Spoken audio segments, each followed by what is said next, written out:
So hi, I'm Bryony. I'm Membership Manager and Certification Administrator for Pasture for Life.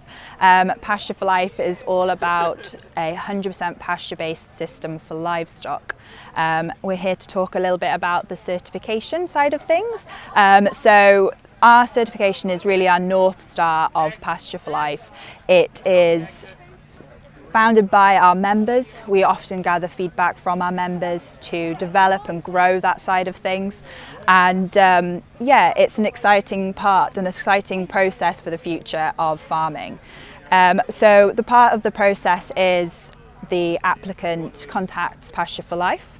They'll do a simple self-assessment, and then that'll then go on to be completing an audit. We get organic farmers and growers to complete our audit for them, and then once all compliant, they'll come back and become Pasture for Life certified. So one of our big questions is, what can I feed my livestock?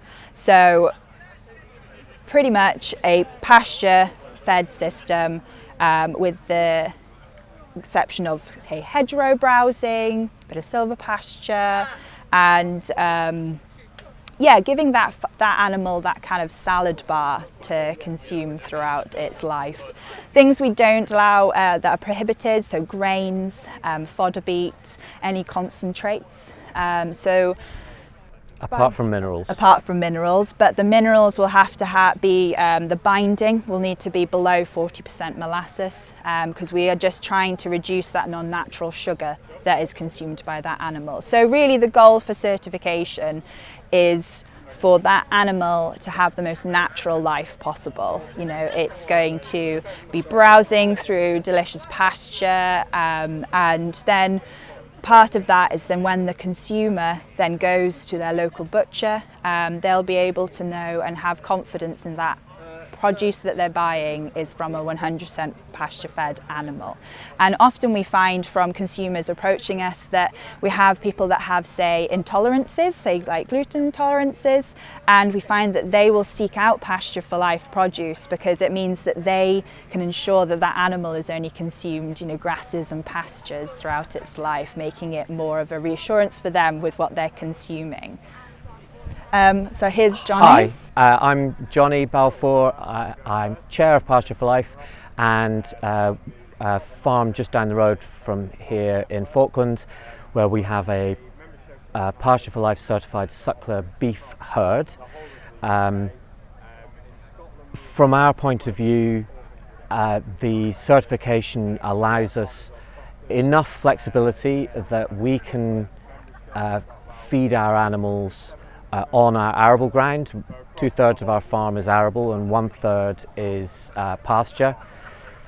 We can grow cover crops on that land and put the cattle on there.